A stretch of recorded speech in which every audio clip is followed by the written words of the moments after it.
الحمد لله رب العالمين والعاقبة للمتقين والصلاة والسلام على رسوله الكريم المحمد وعلى آله وصحبه أجمعين أما بعد. السلام عليكم ورحمة الله وبركاته. Hürmetli huzur tıbı tamaşaçıları, efirde imamdan soru tapşırığı. Alhamdulillah sizden bir köp sorular kelip berişe haminde biz allarını özümüzün qonaqlarımızga, imamlarımızga, ustazlarımızga tapşırıp turabız. Bugün de Allah Teala til açqıçlar berip şu tapşırıqlarımızı faydalı qılarga nasip etseydi.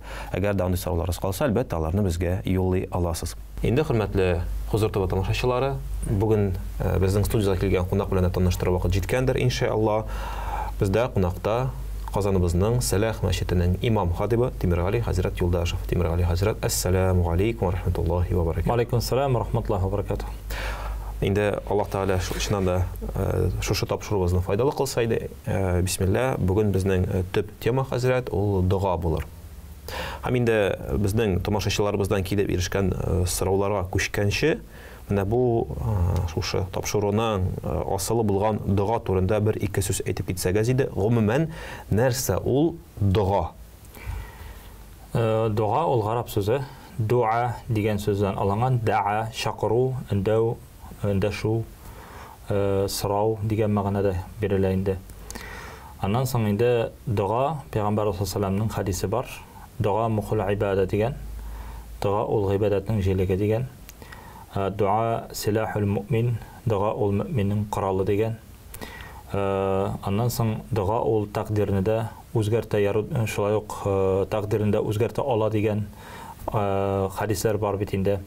Дуа яруддул бала, ягъни дуа ул баладан ярагайта дигән. Баланы кире бура. Үзеннән кире бура. Шуңа күрә Дуаның дуа турында сөйли башласаң, әлбәттә үзенә күрә бер аерым тапшыру кирәктер дип уйлыйм. Чөнки анда хадислар, аятлар бик күп бит инде. Аллаһ субханаһу ва тааля Коръәни Кәримдә "Уд'ули астаҗиб лакум" ди. Миңа дуа кылыгыз, миннән сорагыз, мин һичшиксез җавап бирермен диде. Ничек итеп дуа кылырга дип сораганда да Аллаһ Тааля әйтә: "Валиллаһил асмаул хусна фад'уһу биха". Аллаһ Тааляга иң күркәм исем сыйфатлар тиештер. Шушы исемнәр белән Аллаһ Тааляга дуа кылыгыз дигән. Ягъни Ар-Рахман, Ар-Рахим, Ал-Азиз, Ал-Алим, Ал-Малик, Ал-Куддус дигән исемнәрне Аллаһ Тааляның күркәм 99 исемнәре белән без Аллаһ Тааляга мөрәҗәгать итәргә мөмкин. Чөнки Аллаһ Тааля үзе безгә моның турында әйтә. Шулай ук Аллаһ Тааля әйтә: "Ва иза саалака ибади анни фа инни қариб". Ягъни әгәр дә минем кылларым синнән сорасалар минем турында, әйт син аларга мин бик якын диде. Һәм дәвам итеп әйтә Аллаһ Тааля: "Уҗибу даъвата да'i иза да'ан". Мин дөрестлектә җавап бирермен дуа кылучының соравына. Ягъни дуа кылучыга мин һичшиксез җавап бирермен дип әйтә Аллаһ Тааля. Ләкин җавап бирүнең бер шарты бар. "Фалиястаҗибу ли ва лиюъмину би ла'аллахум яршудун". Ягъни иң беренче шартта миңа җавап бирегез ди. Ягъни миңа иман китерегез дип Аллаһ Тааля әйтә. Минең кушканнарны үтәгез ди, тыйганнардан тыелыгыз, мин сезгә әлбәттә җавап бирермен шуннан соң.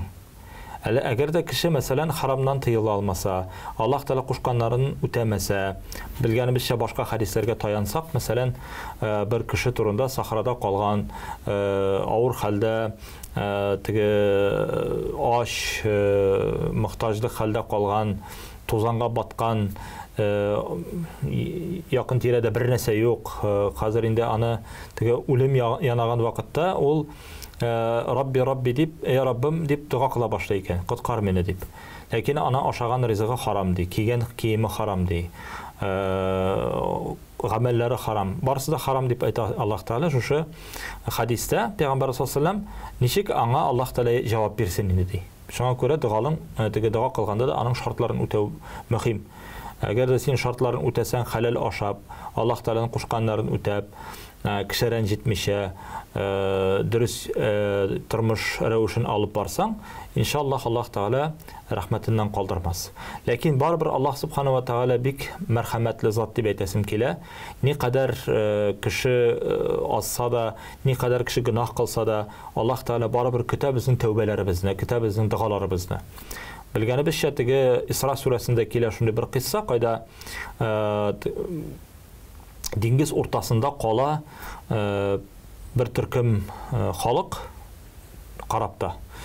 Һәм алар теге шторм башлана бит инде. Буларны силкетә башлагач, бөтенесе ихлас күңелдән Аллаһ Тааладан дуа сорый башлыйлар.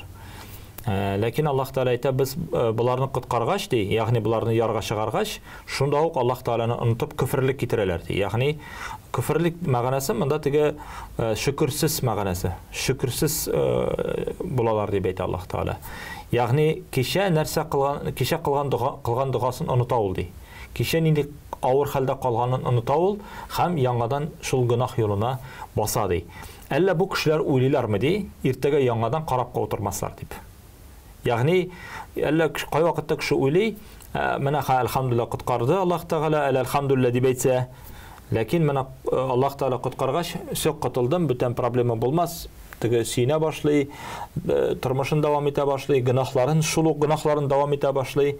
Аллаһ Таала әйтә, әллә син уйлыйсыңмы, иртәгә тагын шунда килеп әйләм кайтмассың дип. Иртәгә дә безнең машинага утырасыбыз бар. Иртәгә дә безнең теге карапка утырасыбыз бар. Иртәгә шул ук самолетка утырасыбыз бар. Аллаһ Таала бүген коткарды итә, коткармаска да мөмкин. Шуңа күрә монда иң мөһиме ихласлык, шин күңелдән тәүбә, шин күңелдән дуа һәм инде мөмкин кадәр шу гынахларга кайтмаска. Әгәр дә син шушы хауф, хәтәр, авырлык вакытында, шул шторм вакытында, теге самолетта барганда селкеткән вакытта, турбулентность вакытында Аллаһ Таалага мөрәҗәгать иткәнсең икән, Аллаһ Таала сине коткарган икән, русча әйтмәшле бу добр, бүтәнчә бу гынахка кайтма дип. Шушы гынахларга кайтмаска тырыш. Ниндер гынахка син ияләшкәнсең, ниндер бер зур гынахың бардыр. Кичкенә гынахларны иншааллаһ Аллаһ Таала ниндер бер изге гамәлең өчен Аллаһ кичерер. Ләкин ниндер бер зур гынахың бардыр. Кемнедер рәнҗетәсең, кемдер хакын алгансың, кемдер гайбәтен сатасың һаман. Я башка, я зина кыласың, я аракысын эчәсең, я башкасы. Булар зур гынахлар, кем әйтте бу гынах түгел дип. Гынах бу зур гынахлар, аның өчен җавап бирәсе бар. Шуңа күрә кеше менә бу гынахлардан кайтмыйча, ягъни иминлеккә теге чыгалам дип әйтә алмый. Гомумән бу дөнья иминлек дәре түгел. Ягъни иминлек йорты түгел. Монда һәр вакытта да фитнә була, һәр вакытта да гызыгы, хәвеф-хәтерләр, сынаулар, теге һава торышы кебек һаман алышып тора. Ләкин иминлек, Аллаһ Таала иминлек йортын җәннәт дип атады. Инна лил муттақина фи мақамин амин диде. Хакыйкатта муттақиннар өчен, Аллаһ Тааладан өчен курку белән курккан бәндәләр өчен без имин җәннәт урынын әзерләдек диде. Җәннәттә имин урын дип әйтте Аллаһ Таала, анда бер нинди теге курку да булмас, янау да булмас, хәвеф-хәтерләр да булмас, авыру да булмас, сырхау да булмас, кайгы хәсрәт да булмас, югалтулар да булмас. Кеше мәңге бәхет теге урынына эләгә. Мәңге рәхәт урынына, рәхәтлек урынына эләгә. Һәм анда менә шушы дөньяда була торган фитнәләр, авырулар һәм сынаулар анда булмый инде. Әгәр дә без дуаларыбызның кабул булуын теләсәк, без җәннәтле булуын теләсәк, без үзебез беренче адымны атларга тиеш Аллаһ Таалага таба. Менә шундый шартлар булганда гына иншаллаһ Аллаһ Таала Куръанда әйтмешли, иннама ятакаббалуллаху минал муттақин, тагы муттақиннар турында әйтә. Хакыйкатта Аллаһ Таала һич шиксез ятакаббалуллаһ дигәндә, менә монда теге сарф фәнен өйрәнгән кешеләр белә, мәгънә кешегә монда. Ятакаббалуллаһ һич шиксез Аллаһ Таала муттақиннардан дуаларны кабул итә диде. Ягъни Аллаһ Тааладан куркып гамәл иткән, Аллаһ Таала кушканча яшәгән бәндәләрдән һич шиксез кабул итә. Тегеләрдән дә кабул итә, ләкин анда теге икеле-микеле дип әйтәсе килә инде.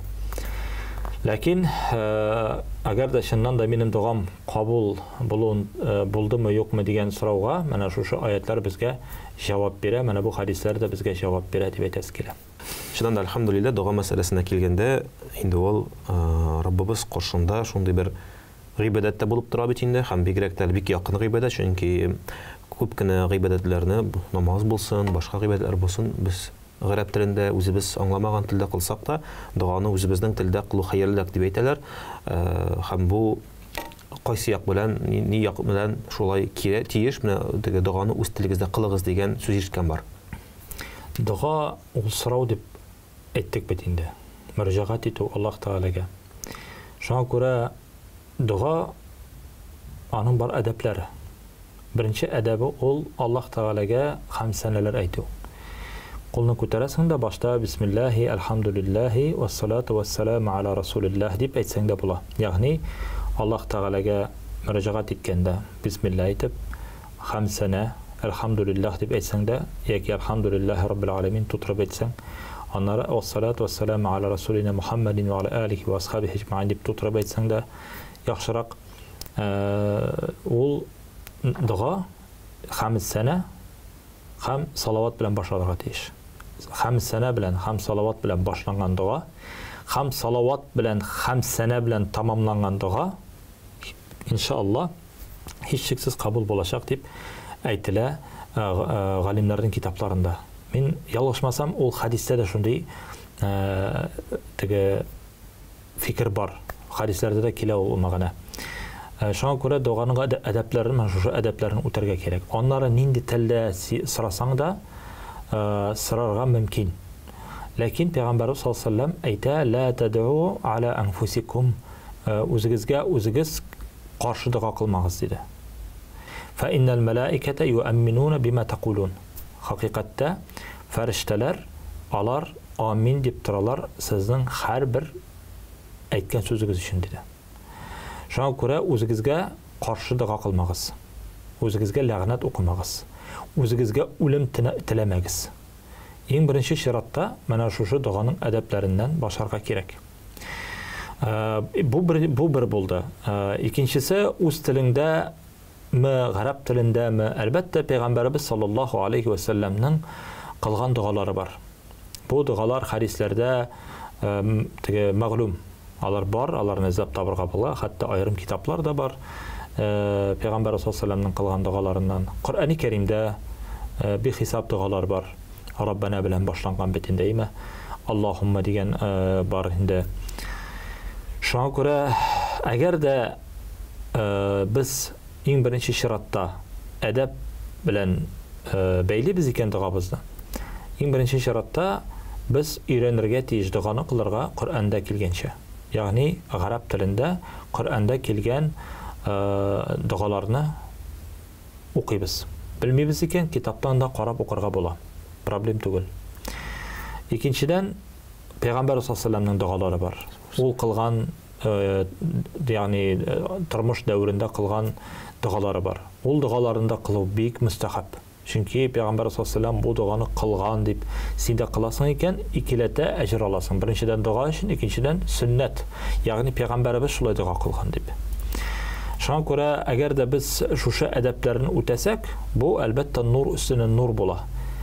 Әмма ләкин без бит инде аңламыйбыз, бит инде гарәп телен белмибез, гарәпчә укый белмибез дигән кешеләргә үз телендә дә мөрәҗәгать итәргә ярый. Ул хуплана дип әйтәсе килә. Кеше үз телендә: "Я Раббым, кылган гынахларымны кичер әле, әҗр савапларымны арттыр әле, тормышымда миңа ярдәмеңне бир әле" дип үзенең телендә күркәм итеп сорый ала. Әгәр дә шушы әдәпләрне үтәсә, үзенә каршы дұға кылмаса, кешегә бәд дұға кылмаса, ләгънәт укымаса, дұгада ул әйберләр булырга тиеш түгел. Дұгада фақат хәйрләрек. "Ла тад'у илля би хәйр" дип Пәйгамбәр саллаллаһу алейһи ва саллям. Дұға кылганда фақат хәйрлесен генә сорагыз диде. Һәм икенче әдәп, дұға кылганда ашыкмагыз. Аллаһ Тәгалә һәр берегезгә кылган дұгагызга җавап бирә диде. Әгәр дә сез ашыктырмасагыз диде. Ягъни без бит инде дұга кылабыз, шунда ук җавапны көтәбез. Бит инде без әүлиялар түгел. Без әүлиядан бер әүлиядан сорадылар бит инде теге шейхтан. Бер карамат күрсәтә әле безгә ди. Ул әйтә: "Шул кадәр күп гунах була торып бездә, безне җир йотмаганга рәхмәт әйтегез", ди. Менә без сезгә карамат дип әйтә. Шуңа күрә, алхамдулилlah, дұга кылдык икән, көтәргә дә өйрәнергә кирәк. Менә ничәдер ел элек кылган дұганы искә төшерик.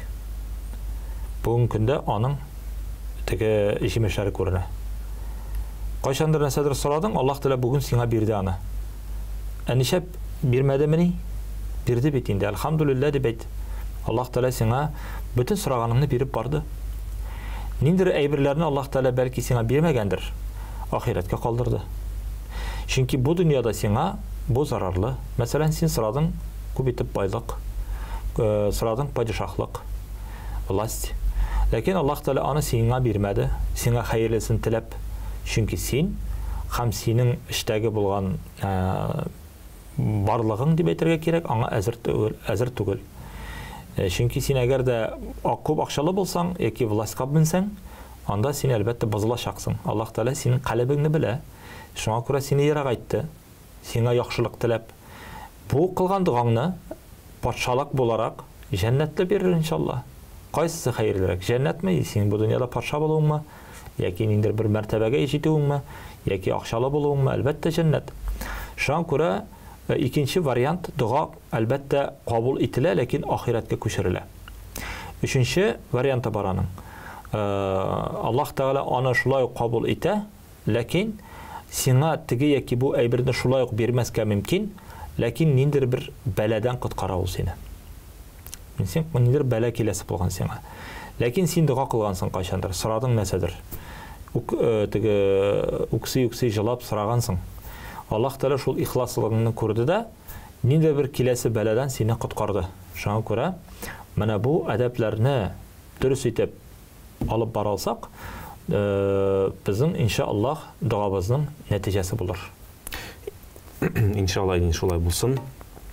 Дуа турында кирип китсәң әле, чыннан да хәтта ки дуа тирәли булган сорауларда бик күп, үзегез әйтмешли әле аерым бер тапшыру ясап, дуаның үрнәкләре, әдәпләре, Коръәндә килгән дуалар, сөннәттә килгән дуалар, безнең вафат булган әти-әниләрбез, әби-бабайларыбыз өчен булган дуаларның башын бер туплап, иншаллах, зур бер тапшыру ясарга Аллаһ Тәгалә насыйп итсен. Хәзрәт инде шулай ук шушы дуалар темасына килеп ирешкән сораулардан башлап җибәрәсем килә. Беренче сорау: кичкенә кызларга яулыксыз дуа кылырга ярыймы? Ягъни балигъ булмаган кызлар турында сүз барадыр инде. Оман шулай ук әдәпләр турында сөйләшә башладык. Монда инде мәсәлән, әйдәгез карап китик алайса, кичкенә кызларга яулыксыз, инде балагатка ирешкән кешеләргә шулай ук өендә булса яулык бәйләргәме, бәйләмәскәме? Оман Кичкенә кызлар алар кемнәр алар? Алар сабыйлар, гөнаһсыз затлар дип әйтәсе килә. Кызлар алар беренчедән кичкенә кызлар алар бигрәк тә аталарының күңел юанышлары дип әйтер идем. Икенчедән алар гөнаһсыз булгач, аларга мәчеткә дә яулыксыз керергә була. Чөнки аларга теге әле гаврат төшенчәсе юк аларда. Алар сабыйлар. Шуңа күрә алар яулык кимәсә дә була. Алар бит аларның кылган хәтта һәрбер теләге дә теге дуа булмаса да кабул була. Чөнки алар гөнаһсыз сабыйлар. Шуңа күрә монда бер нинди проблем күрмим. Әгәр дә сабый бала, бигрәк тә кыз бала, кулын күтәреп мәчеткә кергәндә бигрәк тә яулыксыз булса да, дуа кылса, әлбәттә иншаллах ул дөрес. Ләкин әлбәттә безнең балаларыбызны кичкенәдән үк яулык бәйләү, түбәтәйләр кию, үзебезнең динебезгә, гореф-гадәтләребезгә өйрәтү бик күркәм. Шуңа күрә әгәр дә без кызыбызга яки малайыбызга әйдә син түбәтәй кияле, әйдә син яулык кияле, намаз бергә укыйбыз, дуа бергә кылабыз дип, бу бала кичкенәдән үк шуңа ияләшсә, хәерлерәк. Ләкин тыйырга кирәк түгел, әгәр дә бала теге яулык киергә теләмәсә, булай гына дуа кылам дисә, тыйырга кирәкми. Укысын. Ләкин без үзебезнең вазифабызны онытмаска тиеш. Балага карата булган вазифабыз ул хәерле тәрбия бирү. Менә шу тәрбия белән шөгыльләнсәк, иншаллах бу балалар безгә әйтмичә дә яулыкларын үзләре кия башларлар.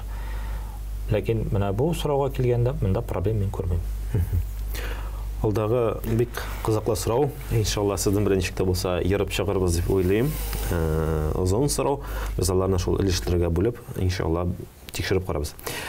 Хатын кызның үз йортындагы дугасы мәчеттәге дугасыннан яхшырак. Бу җомга намазына да кагыла. Бәлки теге дугасы дигәндә намазы турында сүз баргандыр. Иншаллах ахырата карабыз.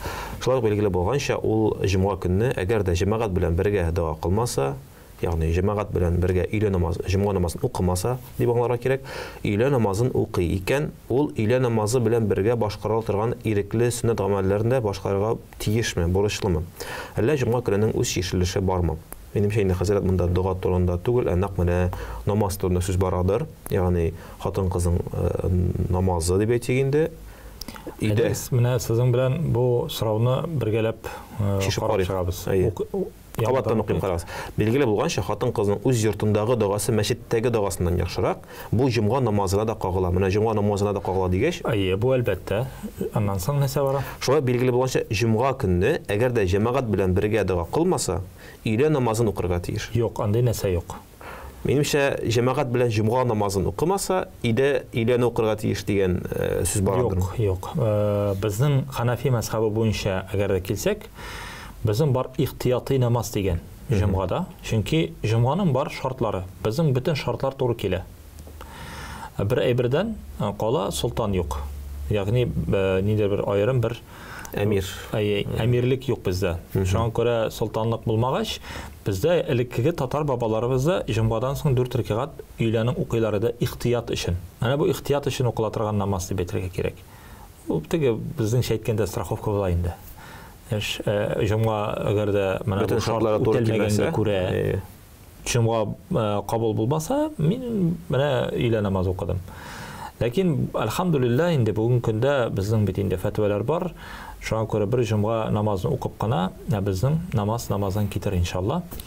Хатын-кызларга килгәндә инде әгәр дә алар бергә дуга кылмасалар, калалар маларында бергә юкмы, аларның барыбер теге яңадан өйлә намазын уку шарт түгел. Әгәр дә укысылары килсә, укысыннар. Мәчеттә укыймы, өйдә укыймы, үз ихтиярында дип әйтәсе килә. Монда теге ниндер бер шарт кую юк. Тагын? Әйдәгез бу әйтеп карыйбыз. Бар җомга намазы. Һәм кеше хатын-кыз булсын, ират булсын, җомга намазына бара алмады. Өендә калды. Бу вакытта ул нәрсә эшли? Өйлә намаз укый. Өйлә намазын ничек итеп укый? Сөннәтләре беләнме? Сөннәтләре белән, әлбәттә. Сөннәтләре белән укый. Җомганыкы әгәр дә калган булса, җомганың сөннәтләрен үстәп укый дип әйтәсе килә. Әгәр дә мәсәлән ул җомгага кирип килде, имам теге хутба укый, дип тапты. Бу сөннәтне укый алмый хәзер. Димәк, фарызны укыганнан соң, җомгадан соң 8 рәкъат сөннәт укый ала. Монда бер инде проблема юк. Иншалла. Шулай менә бу минбәргә имам менгәннән соң безнең инде макрух вакытлар башлана. Бу вакытта безгә мәчеткә килеп кергәннән соң намаз укырга ярыймы? Ханафи мазхабы буенча хутбаны тыңлау намаз эчендәге булган кебек. Шуңа күрә хутбаны тыңлау тиеш. Ул хутбаны утырып тыңларга тиеш. Бер нинди теге тахиятул масҗид сөннәтләр укылмый. Әлбәттә бар риваятлар, кайда Пәйгамбәр саллаллаху алейһи ва саллям әйткән, теге 2 рәкъат намаз укымыйча нитмә дип, утырма дип. Ләкин безнең мазхаб буенча да бар дәлилләр, кайда Пәйгамбәр саллаллаху алейһи киресенчә менә шушы хутба вакытында сөйләшмәгез, хутба вакытында бер нинди гамәл кылмагыз, фақат менә теге хутбада bütün ихтибарыгызны хутбага юнәлтегез дигән. Чөнки хутбаны тыңлау ул намаз эчендә утыру кебек. Хутба вакытында сөйләшеп җибәрү яки нәрсәдер актарып утыру, телефонда утыру, әлбәттә җомгадан китмәс дигән куркынышы бар. Шундый. Җомга бәлки синең теге галочка куелыр, син намаз укыдың дип, ләкин аның әҗр савабы югалуы бар. Шуңа күрә хутбаны да бик игътибар белән тыңларга кирәк. Телисеңме син моны, теләмисеңме, син бу шартны үтәргә тиеш. Хәзрәт алдагы сорау инде шулай килеп биришкән, бәлки бергәләп без аны сез белән аңларбыз. Дуга гарәп телендә әйтелеп, бу дугаларны, ягъни киләчәк дугаларны Аллаһны данлау өчен куллансам, аларны берләштерергә ярыймы икән? Мәсәлән, субханаллаһи ва бихамдик, субханаллаһил азим дигәннән соң, субханаллаһи ва бихамдик, адада халқихи ва рида нафсихи дип башка дуга өстәү рөхсәт ителәме? Ягъни бер дугага икенче дугаларны өстәү гарәпчә. Бу минемчә монда теге арттырып җибәрү дип әйтәсе килә, чөнки менә бу Аллаһ Тааланы мактау, Аллаһ Тааланы тәсбих кылу дугалары бу. Пәйгамбәр саллаллаху алейһи ва саллямның хадисләрендә риваят ителгән дугалар бу. Бу дугада түгел, бу зикр. Әлбәттә син дұға алдынан зикр қылсаң була, дұға ішінде де зикр қылсаң була. Мында бір нинде проблема жоқ. Пайғамбар саллаллаху алейхи ва саллям дұға қылған сайын Аллахны мақтыдыр еді. Дұға қылған сайын Аллах Тағаланы тәсбих етедір еді. Мында бір нинде теге не жоқ, шик жоқ. Шуңа күрә әгәр дұға ішінде сен субханаллахи ва бихамдихи, субханаллахил азим, субханаллахи ва бихамдихи адада халқихи ва рида нафсихи, анда тағында бар ва мидада калиматихи деген шундай зикрләр бар инде алар. Ләкин бу зикрләрне бар аның үз вакыты. Әгәр дә сен иртәләрен һәм кичләрен пәйгамбәрбез кылган кебек кылсаң, бу бер. Әгәр дә син дуа өчен аны кушып җибәрсәң, икән бер нинди зарар күрмим монда. Теге хилафлык юк бу мәсьәләдә. Чөнки дуа ул зикр, дуа ул гыйбадат. Biz duаны башлаганда да шулай ук Алхамид сәнәле белән башлыйбыз бит инде. Шул ук тәсбих белән башлап, шушы тәсбихне үстәп, шуннан соң дуаны башларга да була. Дуаның ахырында да шулай итеп Аллаһ Тәгаләне тәсбих итеп, хәмид сәнәләр әйтеп, салават белән тамамларга була. Монда бер ни теге индер яңалык юк. Шуңа да сорау бирелгән, менә инде гарәп теленә дуга кылып, менә шушы дугаларны, ягъни субханаллаһи ва бихамдихи дип дугаларны Аллаһны данлау өчен куллансам, һәм теге берничә рәттән әйтсәм, бу дуга түгел, бу зикр. Бу Аллаһ Тәгаләне данлау зикрләре. Бу зикрләрне баштан ук әйтсәң хәерле, баштан ук. Инде дуганы тамамлаганда әйтсә хәерле. Алга таба әгәр кеше дуга кыла һәм дуга вакытында төшкәрә җибәрә икән, ул дугасын булып, әлхәмдүлилләһ дип зикр әйтеп куйырга тиешме? Бернинди зарар юк, ул намаз вакытында гына ярамый. Янындагы кеше дә ярхамукаллаһ дисәң дә була. Монда бернинди проблема юк, ул намаз вакытында да ярамый. Дуга ул намаз түгел, дуга ул сорау. Шуңа күрә дуга вакытында дуга өстенә дуга булыр дип әйтер идем инде мин. Аллаһ Тәгаләне данлау булыр инде. Әлхәмдүлилләһ диә дәвам итә, монда проблема юк. Намазда гына ярамый. Ярхамукаллаһ дип әйтергә, анда хәтта намаз вакытында да теге әлхәмдүлилләһ дип әйтсәң, ул зикр булып бара бит инде. Ләкин ярхамукаллаһ дип җавап бирүләр ярамый, беләбез. Шуңа күрә дуга вакытында монда проблема юк. Дуга вакытында проблема. Гомумән намаз вакытында намазны гомумән буза торган шундый әйберләр, ул сөйләшү дип әйтик инде бар бит инде. Берәрсе сәлам биреп куйды мәсәлән, һәм син ничектер ияләшкән бушы намаз укыганда ва алейкум ассалам дисәң, намаз бузыламы? Бузыла. Нияттан тора бит монда. Ягъни аңа җавап кайтару булды. Җавап кайтару. Ягъни радду салам фи аснаи ис-салах. Ягъни намаз вакытында салам кайтару аның бер айрым ние бар бит инде. Бу тыелган. Әлбәттә. Алдагы сорау, бисмилла. Намаз алдыннан дуга кылып куярга ярыймы? Намаз укый башлаганчы. Әллә намаздан соң укып куйсаң яхшыракмы? Бу бәлки намаз икәнләр турында сүз барадыр, Аллаһ бәгърем. Намаз алдыннан да дуга кылырга була, намаздан соң кылырга да була. Пәйгамбәр саллаллаху алейхи ва саллям намаз эчендә дә дуга кыла бит инде безнең бар. Аллаһумма салли аля саййидина Мухаммад ва аля али Мухаммад кама саллайта аля Ибраһим ва аля али Ибраһим иннека Хамидун маҗид дип салават әйтәбез, аннан Раббананы укыйбыз, без сәлам бирәбез. Булар барысы да дуга, алар намаз эчендә дә башкарыла. Намазга кадәр дә була, ягъни такбир әйткәнче, намаздан соң да дуга кылырга була. Монда бер нинди шикләр юк. Мәсәлән, без намаздан соң аятул кәрсине укыйбыз, субханаллаһны 33 тапкыр әйтәбез, әлхәмдүлилләһ әйтәбез. Менә аларны, мәсәлән, кешенең вакыты бар, өйләгә кадәр һәм өйләнеп укыганнан соң чыгып китәргә кирәк. Яки эшкә китә. Менә бу зикрләрне намазга кадәр укый аламы ул? Юк. Чөнки монда шарт Пәйгамбәр саллаллаху алейхи ва саллям мин кулли дубурис салат дигән. Һәрбер намаздан соң аятул кәрси укысаң һәм 33 тапкыр субханаллаһ, әлхәмдүлилләһ, Аллаһу акбар һәрберсен әйтергә кирәк дигән. Шуннан соң моны эшләсә, аның гөнаһлары теге диңгездәге күбек хәдер булса да гөнаһы кичерелә дигән бит инде. Шуң әгәр дә бу шартны үтәсә генә була бит инде ул. Шуңа күрә мин бa'д ас-салах, ягъни һәрбер намаздан соң мин кулли дубури ас-салах, дубур соңнан дигәнне аңлата бит инде. Һәрбер намаздан соң. Шуңа күрә әгәр дә намаздан соң кылсаң, бу сөннәткә дә туры килер һәм шәригатькә дә туры килер. Бу айрым русча әйтмешли теге установка шарт булып тора. Ләкин гомум дуга турында сүз барганда, гомум дуганы гомумән менә астагфирулла, астагфирулла, астагфирулла дип әйтәсең дә, Аллаһу акбар дип намазга басасың. Астагфирулла дугамы ул дуга. Намаздан соң шулай ук астагфирулла, астагфирулла, Аллаһумма тассалам ва минкәссалам, табарак ва җалал ва икрам дип дуга кылып куясың. Анда да бар Пәйгамбар саллаллаху алейхи вассаламның хадисләрендә, кем һәр намаздан соң әйтергә тырышыгыз, теге Пәйгамбар саллаллаху алейхи вассаламның хадисе бар. Һәр бер намаздан соң әйтергә тырышыгыз: Аллаһумма инна аля зикрика ва шукрика ва хусна ибадатик. Я Раббым, миңа ярдәм бир, а'инни аля зикрика, сине зикр кылыр өчен. Сине зикр кылырга ярдәм ит. Ва шукрика, сине шөкр кылырга ярдәм ит миңа. Ягъни син ярдәм итмәсәң, мин моны булдыра алмыйм дигән сүз бит инде. Ва хусна ибадатик, сиңа әйбәт итеп гыйбадат кылырга, син лайыклы булган хәлдә гыйбадат кылырга ярдәм итеп сорыйсың. Бу дуга кылу, ва бу дуга кылуны Пәйгамбар саллаллаху алейхи вассаламның сөннәтендә бар, һәр намаздан соң укы дигән Пәйгамбар саллаллаху алейхи вассалам. Бар ниндер айырып сүрәләр, кайсы намаздан соң, ниндер намазлардан соң укыла. Шул Фәлак, Нас сүрәләре. Алар да үзенә күрә бер дуга булып бара бит инде. Шуңа күрә теге узын сүзнең кыскасы, намазга кадәрдә намаздан соң да дуга кылсаң була, проблем юк. Ләкин шәригатьтәге теге билгеләнгән шарт булган дугалардан кала. Шул аятал курсилар һәм башкалар. Омын алганда менә бу тәсбих, такбир, тахлил булсын, субханаллах, альхамдулиллах, тахмид булсын, Аллаһу акбар, ла илаха иллаллах. Булар зикр булып тора һәм инде буларны намаздан соң дигән зикр нияте белән түгел, гомумән телебез тиктормасын, Раббыбызны искә алыйк әле дип, гомумән әйтеп кенә йөрергә ярамый һәм теге намаздан соң түгел. Бер проблема күренми. Нәрсәсе бар инде, ла илаха иллаллахны һәр вакытта әйтегез Пәйгамбар саллаллаху алейхи вассалам әйтте. Афдалу зикри ла илаха иллаллах.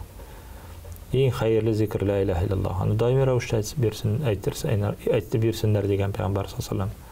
Аксиру мин қаули ла илаха иллаллах. Аксиру мин қаули ла илаха иллаллах дигән хадис бар бит. Ягъни Аллаһ Таалага якынаярга теләсәгез, ла илаха иллаллахны даими рәвештә әйтегез, күп итеп әйтегез ди Пәйгамбар саллаллаху алейхи вассалам. Шуңа күрә монда бер нинди теге шик була инде бу. Шик түгел, шик. Бер нинди шик юк дип әйтәсе килә. Күп мәтәле шул кадәр әйтсен. Алдагы сорау, хәзрәт, дуга кылганда кыйблага карап кылсаң хәерлерәкме? Әлбәттә, кыска гына әйтәм. Әлбәттә, чөнки гомумән дуга, Коръан уку, теге Коръан укулар булсын, дуга кылар булсын, зикр кылулар булсын, аларны кыйблага карап кылу әдәп. Ягъни әдәпләрдән санала. Аны Пәйгамбәр шулай әйткән. Шуңа күрә бу әдәпне саклау күркәм. Шулай эшләсәң хәерлерәк. Алла син шуңа өстә мин дә сорау бирим, мәсәлән, менә шул күңелеңдә бар, менә утырам һәм дуга кылам дигән бер ният, мәсәлән, нәрсәдер сорыйсы килә Раббыбыздан, кешенең тәһараты юк. Бу чакта ул барып тәһарат нәрсә тагын да яхшыракмы? Тәһарат белән һәр вакытта да йөрергә кирәк. Ул теге намазга басым дип кенә түгел, намаз алдыннан яңгартып кына ала аны. Әгәр дә кеше даими рәвештә тәһарат белән йөрсә, ул үз-үзенә һәр төрле кирәкмәгән күзләрдән, сырхаулардан, сихерләрдән үзен саклый, шулай итеп. Чөнки чисталык, ул кайда чисталык, анда шайтан йөри алмый. Шуңа күрә теге тәһарат ул һәр вакытта да тәһарат белән йөрү кирәк. Ну, була шундый хәлләр, су да юк, мөмкинлек тә юк, тәһарат та юк, ләкин кешенең дуга кыласы килә. Әлбәттә ярый. Монда бер нинди шулай ук шикеләр юк дип әйтәсе килә. Уман әдәбе. Гусулсыз да тәһарат, ягъни гусулсыз да шулай ук дуга кылырга ярый. Зикр да кылырга ярый. Бердән бер нәрсә ярамый, ул Коръан уку һәм намаз уку. Гусулсыз. Ураза тотарга ярый ир кешегә. Хатын кызга ярамый, әлбәттә теге күрү вакытында гына. Ләкин хатын кыз теге күрүмнән тыш вакытында булган гусулсыз булса да, аңа да ураза тотарга ярый. Ул да шикләмей. Бердән бер нәрсә без эшли алмыйбыз, ул намаз уку һәм Коръан уку. Ни белән? Гусулсыз булганда. Шуңа күрә тәһарат, гусул дуга өчен шарт булып тормый. Ләкин күркәм дип әйтәсе килә инде. Күпкә, яхшырак, файдалырак, хәерлерәк. Амин шабысын. Алдагысы кызыклы, бик кызыклы сорау. Монда фикерне алишеткән юк иде. Мөселман айларын дугалар кебек яттан белергә кирәкме дигән. Юк инде. Бу бигрәк инде кызык. Мөселман айларын белсәң бик әйбәт, бик күркәм. Дугаларны да бит инде ятлау фарыз түгел, аны белергә сөннәт булып санала. Пәйгамбәребезнең дугаларын, Аллаһ Тааланың биргән Коръан-ы Кәримдә өйрәткән дугаларын. Ну, белмим инде бик. Уман әйтегез, кызыклы булып китте менә бу сорау. Дугалар кебек яттан белү түгел, анда менә мөселман айларын белү. бер караганда безнең мөселман дөньясы шушы айлар белән яши бит инде, нинди генә бәйрәм булмасын. Рамазан җиттеме, ураза тотабыз. Теге хаҗ җиттеме, Зөлхиҗҗә җиттеме, хаҗларга барабыз. Курбан җиттеме, курбаннарын чалабыз. Бәрәәтләр, мигъраҗлар, алла бөтенесе шушы хиҗри айга тоташкан һәм күп кенә галимнәребез инде безнең бигрәк тә элеккеге буын бабаларыбыз, элеккеге буын имамнарыбыз әйтәләр. Син ничек инде үзебезнең хиҗри календарны белмисең? Теге мөселман ят бит инде дип. Мөселман дип санаган кеше, намазлы кеше, әлбәттә ул айларны белергә тиеш. Ләкин монда бит инде ул карагыз чагыштыру бирә. Тиешме дигән әйбер. Ну, тиеш дигән сүз бит инде ул киң мәгънәгә ия. Фарыз түгел дип әйтик. Фарыз түгел бит инде ул. Дуганы белүләр дә фарыз түгел. Син үз телендә дә бер өйрәнә аласың, укый аласың. Монда да шул. Алар ничектер икесе дә мустахаб, хәерле гамәл дип әйтсәң, яхшы. Мөселман икесен дә белергә тиеш. Ягъни айларын да белсен, дугаларын да өйрәнсен. Минемчә, менә бу иң яхшы җавап. Иншалла шулай булсын. Әрвахларга багышланган Коръән мәҗлесендә нинди дугалар, сүрәләр ятлап барырга дигән хәзрәт. Бигрәк кызык икән. Анда бит инде мулла бар. Син шу мулланы тыңлап, аның белән бергә дуга кылып, кулын күтәрсәң, менә бу сиңа булыр дуга иншалла. Нинди дугалар укысаң хәерлерәк, мәсәлән? Дугада бит инде арвахлар өчен нинди дугалар укыйбыз? Менә безнең бит инде сөннәттә, гореф гадәттә, бигрәк тә тасаввуфта бар бит инде ул Фатиха сүрәсе уку. Чөнки безнең үзебезнең арвахларга багышлаганда инде бер изге гамәл кылабыз да аларга багышлыйбыз. Ул сөннәт буенча теге испатланган. Ул хадисләрдә дә килә бит инде теге мәгарәдә калган кешеләр теге тәвассул итәләр үзенең изге гамәлләренә. Шулай ук син инде хаҗ да кыла аласың үлгән кеше өчен, әтиңә, әниң, туганнарың өчен. Садака да бирә аласың бит инде. Ураза да тота аласың бит инде. Курбан да чала аласың үлгән кешенең исеменнән әҗр савабы аңа ирешсен дип. Шулай ук Коръән уку изге гамәлме? Изге гамәл. Изге гамәл булгач, димәк, Коръәннең теләсә нинди аятын укып, Фатиха булсын, Ясин булсын, Тәбәрәк булсын, Ихлас, Фәләк, Нас булсын. Нинди сүрәләр беләсең? Я Раббым, шушы укылган Коръән Кәримнең әҗр савапларын фәлән кешенең рухына ирештерсәң иде, дип һәм шушы Коръән Кәримнең укыган аятларының бәрабәренә аналарның гынаһларын гафу итсәң иде дип, урыннан җәннәтне кылсаң иде дип әйттең икән, бу тулайым җитә. Менә бу тулайым күркәм дуга була инде. Әгәр дә син шунда мулла белән кушылып, үзенең туганнарыңны искә төшереп, шунда дуга кылып куйсаң бергә, бу да бик күркәм. Шуңа күрә дуга кылган вакытта ниндидер бер айрым сүрә, ниндидер бер айрым дуга дигән нәрсә юк. Теләсә нинди аят, теләсә нинди сүрәне ал да, укыда үзенең туганыңа, әнingә, әтиңә, бабайыңа, әбиеңә багышла. Аларга әҗр савабы булсын, бу Коръән укыган аятларның әҗр аларга ирешсен дип. Әлбәттә аларның рухлары шат булыр шуңа. Аларга шул кирәк бит инде ул мәрхүмнәргә. Шуңа күрә нидер айрым сүрә, айрым дуга юк. Әлбәттә безнең теге гореф гадәттә кергән, менә Пәйгамбәр саллаллаһу хадисе бар: "Иқрау ясин аля маутакум." Үлгән кешеләрегезгә Ясинне укыгыз дигән хадис бар бит инде. Аны сәләфиләр үлеме якынайган кешеләргә дип үзләренчә фараз итәләр инде. Ләкин анда маутакум дигән, ягъни үлеме якынайган дигән сүз юк анда бөтенләй. Якында да андый сүз анда әйтелмәгән. Ягъни үлгән кешеләргә Ясинне укыгыз. Чөнки Ясинне укыган кеше 10 тапкыр Коръәнне укып чыккан шикеллек әҗр савабын алыр дип Пәйгамбәр шулай ук. Саллаллаһу алейхи ва саллям. Шуңа күрә Ясин бик күркәм. Безнең халыкта Тәбәрәкне укыйлар. Тәбәрәк, анда Бакара сүрәсенең беренче аятлары, соңгы аятлары, Аятул Курси. Менә бехисап бит инде алар үзебезнең халыкта теге нитеп калган. Еш укыла торган. Гадәт булып калган дип әйтәсе килә. Нык калган. Шуңа күрә буларны өйрәнсәң, иң беренче шаратта бу әлбәттә хадисләргә дә туры килер, безнең гореф гадәткә дә туры килер. Һәм инде кешегә үзенә күрә бер ни булыр һәр вакытта да мөмкинлек булыр. Үзе белә, үзе укый, үзе өйрәнә, үзе дуга кыла. Һәм инде аның туганнары да Пәйгамбәр саллаллаһу хадисе бар бит изамат ал-абду инқата куллу амалуху илля мин салас. Кеше үлгәннән соң аның бөтен гамәле туктала. Изге гамәлләр дә язылмый, гынах гамәлләр дә язылмый. 3 ай бердән кала. Шуларның беренчесе садака җария, икенчесе хәерле гыйлем калдырса диде, өченчесе хәер дага кылучы бала калдырса диде.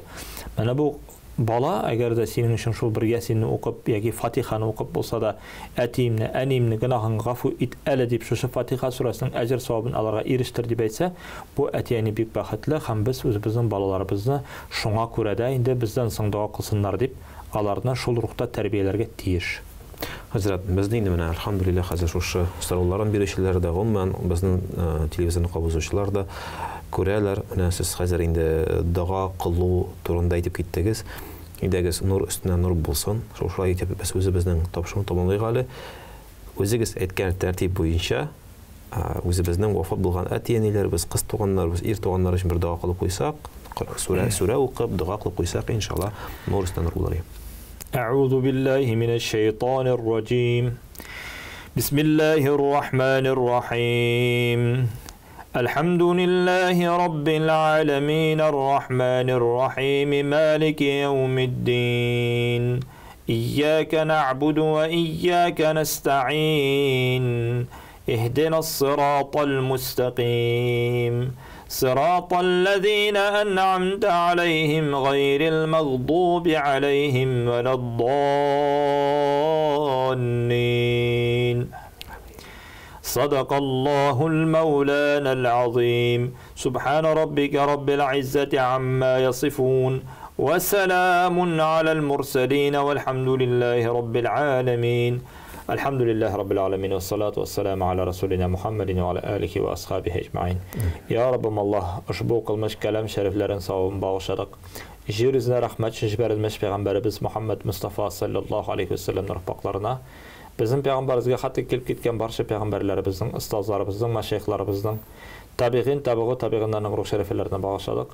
Şulay aybibaylarımızın, ir toğanlarımızın, kız toğanlarımızın, bizi dağadan taşlamağız deyip vasiyet etşip kalağın kardeşlerimizin ruh şereflerine Rabbim Allah'a eriştirsen idi. Şu Fatiha surasının əcr savablarını Allah'a da eriştirsen idi. Bilip bölmüşe zor ve kişi günah hatalarını yarılqasan idi.